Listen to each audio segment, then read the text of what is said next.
can we take something like this and make it better? In this case, Gen 5, Glock19, in this case, the COA model. Better. Better is kind of a subjective term, right?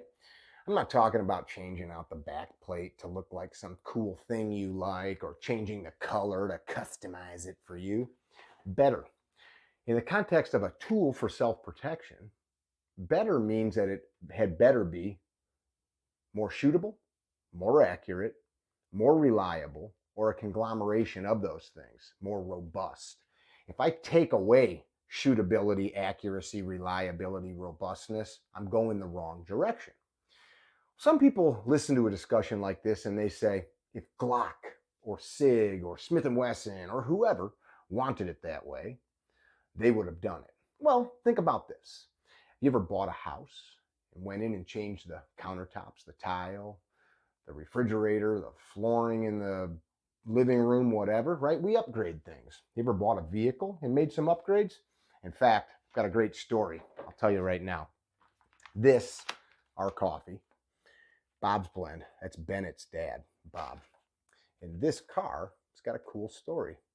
Bob left us a few years ago, returned back to the stars, and I thought, you know what, I want to honor this dude because he loved coffee and he loved hot rods, and nephew Kanan came up with the cool logo. He wanted a Malibu with the interior. This guy was a hot rod builder, awesome mechanic, and at the time, I believe, worked for a GM dealership. But he wanted like the hot rod Chevelle. So what's he do? He goes and buys the Malibu because he wants its interior and then takes it home and rips the engine, rips the trans out, and beefs the thing up to give it the drivetrain he wanted, but it was easier for him to do that than replacing the interior in the Malibu model, which had like a higher interior trim level. Pretty cool story. So that's where the hot rod came from, the hot rod blend. So when we think about stuff like this, manufacturers have to weigh who's our target audience, how much does it cost, what's our profit margins, etc. How easy is it to make the parts and keep them in stock? It's very easy to replace some parts on these guns with parts that maybe give you an increase in certain areas, but like I said, they rob you of something else like reliability. Case in point, the mag release. So the mag release that Glock, for example, and this video is not just for Glocks, but a Glock puts on, is fairly easy to hit, but it can be made a little bit better without screwing you. What do I mean by screwing you? Well, I've had guys come to class sometimes and these suckers will stick a 1/4 inch or more off the gun. And what happens is when the guy grips the gun, I've got an empty gun, an empty magazine, nobody behind the desk or behind the camera, that'll happen. Their grip accidentally actuates the mag catch and it works as designed and dumps it to the ground. Also, things like a slide lock lever. The slide lock lever, if I hold this in this axis, you can kind of see how far that one and that one, the Gen 5 is ambi. They're fairly close to the slide. An XD sticks out pretty far. There's some SIG like 226 guns like that. They stick out pretty far. It's a fine line between being able to access it and accidentally hitting it when you don't want to, or if it gets too far off, your grip grabs onto it, and when that magazine is in the gun, if your hand is still pushing on that slide lock lever because it's sticking out so far, or your gloves or whatever, this will happen. The slide doesn't lock back, whereas a properly shaped and properly gripped gun, the slide locks back as designed and the follower pushes it up. Couple things I want to show you. So my good buddies over at Tango Down sent me a box of goodies. I can't show you how to put them on because that goes against the regulations here on the channel, but I'm going to show you what they are. So I've got their ambi slide lock lever. I've got their improved mag release, and then this is cool. Drum roll, please. Great drum roll. I got this little dude right here. So this isn't what the finished product's going to look like. The shape is perfect, but this is the prototype. Jeff sent me the prototype to show you.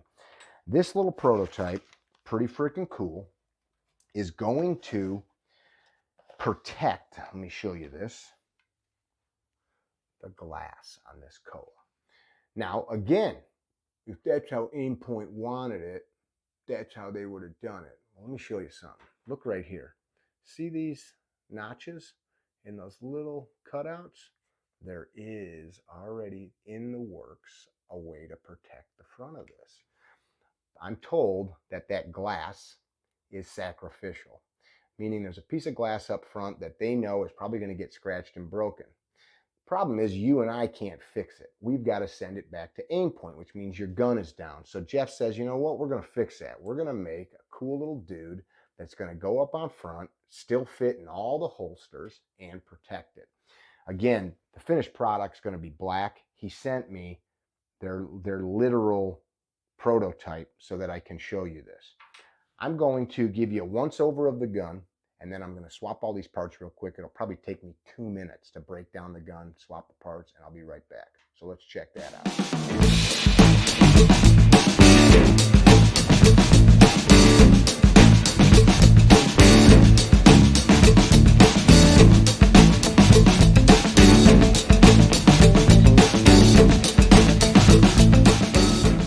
I'll show you the comparison of the OEM slide lock. Here's the OEM, and here is the Tango Down. It doesn't look a lot different.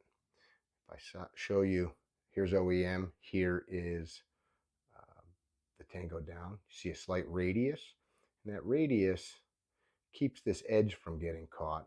It also pushes this lever slightly farther off the gun. I mean, we're not talking about a lot. So I'll show you that on the pistol in 2 seconds, and then let me show you the mag release.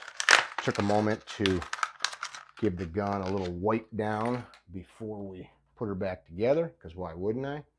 So here's the OEM mag catch, and here is the Tango Down.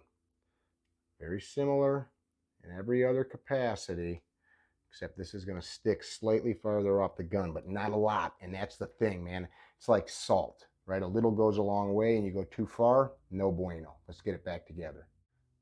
Well, we're back. A little bit dirtier, but with a much better pistol. Check this out. We've got that oversized ambi slide lock or slide catch, as you'll see right here. And what does it really do for you? Well, locking the slide back, like I just did, gives you a much easier purchase pushing up, right? So I can put my thumb against that either side, because this particular pistol, the Gen 5s, are ambidextrous. I can push straight up. I can also release. In addition, the mag catch right there is just slightly more pronounced, except it's not just a big square block like a lot of these junk aftermarket parts are. It's thoughtfully radiused. Did you see that? One that really makes it hard for you to erroneously, accidentally push on it. It also makes it easy from different angles, depending on some folks, as that slide locks back, will twist the Glock or a 1911 or any other pistol to get that into a position where you can push into the frame. This radius helps you because it's not just a straight edge. Depending on where you're at on that straight edge, you have to be very thoughtful about pushing straight in. Because of this radius, I can push in many different directions. That was the front. Here's the middle. Now I want to push on the back, and I can get pressure moving in to release that. Probably took me a minute and a half to pull this apart and put these parts on. Probably took me 5 minutes because total time, because I wiped some things down, cleaned up a little bit. But if you know what you're doing, and here's what I used a really simple tool, also something Tango Down makes. This is their takedown tool for Glock parts. And I used a little bit of our Gunfighter gun oil to lube these parts.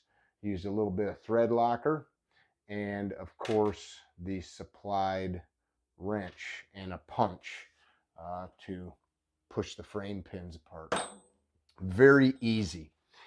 And then of course this part, which is now giving me more protection up front. It's still not going to stop something from coming in and touching the glass, but there's a lot of more protection now. There's nothing accidentally going to touch that so easily. It's going to take something coming straight in. As I told you, the final product is going to match the black on these guns. I don't hate that. It's a little gooch, you know what I mean? But more importantly, it's going to give me more protection. Mickey with CarryTrainer.com. I hope you appreciated this little quick discussion on making your pistols better with Tango Down parts. You know, something I think that's always worth talking about is the Gunfighter Gun Oil products. I'm wearing the t-shirt today. We make it. I'm actually in the office here today at the new Gunfighter Gun Oil and Ignis Lux factory here, which is where this stuff is made. Ignis Lux Coffee. And if you want to check out that one I showed you earlier in the video, the Bob's Hot Rod, check that out. Mickey with CarryTrainer.com. Please do check out our friends at Tango Down. We got S12 coming up. Gun feels nice. Which is in October 2 to 5, 2025. If you're watching this in the future, we'll probably have another one of those up. And then we've got classes in Florida, in Nevada, in New York, in Tennessee, in Ohio, in Illinois, and in a bunch of other places. CarryTrainer.com, CarryTrainer.com. Be well. Don't be dickheads. And remember, being well regulated is not a bunch of governmental red tape. Being well regulated means that you have taken the initiative to train yourself, to be ready, to be capable, to do the right thing at the right time, every time, as our buddy Super Dave likes to say. Peace out.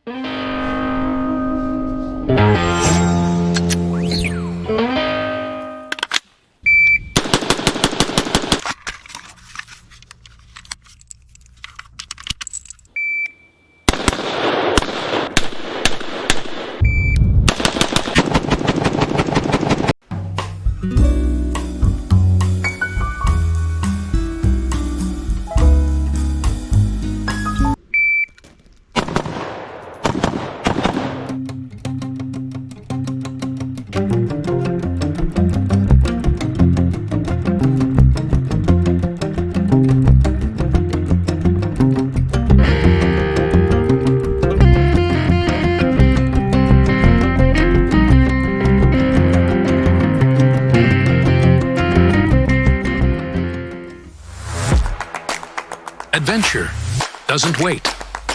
It demands fuel. Fresh and energizing. Crafted for the untamed. For those who chase the light, Ignis Lux is the fire that keeps you going. Ignis Lux Coffee. Fire in your cup. Light in your soul.